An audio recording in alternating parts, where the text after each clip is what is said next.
L'Arabie Saoudite OM, qu'en est-il sur les rumeurs concernant l'achat de l'OM par l'Arabie Saoudite? Le feuilleton de l'Olympique de Marseille et son potentiel rachat par l'Arabie Saoudite continue de tenir en haleine les passionnés du ballon rond.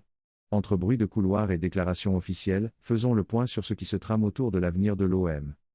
En effet, la rumeur d'une prise de contrôle de l'OM par des investisseurs saoudiens a refait surface juste avant le week-end du 4 novembre 2023.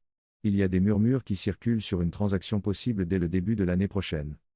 D'ailleurs, on murmure que les pourparlers entre les représentants saoudiens et Frank McCourt, l'actuel propriétaire de l'OM, ont pris un tournant décisif. Toutefois, cette vague de spéculation se heurte à des démentis catégoriques. Anthony Crémaillet a nié toute négociation en cours. De son côté, Pablo Longoria, président de l'OM, a balayé l'idée d'une vente récente lors d'une allocution médiatique. Selon des indiscrétions, le deal pourrait être scellé avant la fin de l'année, bien que rien n'ait filtré de source officielle.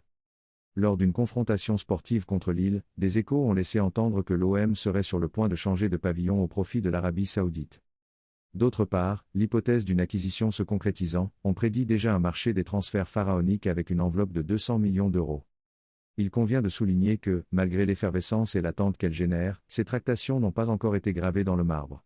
Les contradictions autour de l'état actuel des discussions suggèrent une prudence. Restons à l'affût des communiqués officiels de l'OM ou de Frank McCourt pour démêler le vrai du faux dans cette épopée moderne du football. Enfin, si les bruits de couloir concernant un rachat de l'OM par l'Arabie Saoudite se vérifient, le club pourrait s'élever sur la scène internationale, à l'instar du PSG et de son partenariat avec le Qatar. Espérons que cette fois, les critiques ne répéteront pas les mêmes refrains sur une prétendue mainmise arabe sur le sport français, comme cela a été le cas pour le Qatar. Merci d'avoir regardé, cliquez sur j'aime, abonnez-vous pour soutenir nos efforts et ne ratez aucune de nos prochaines vidéos.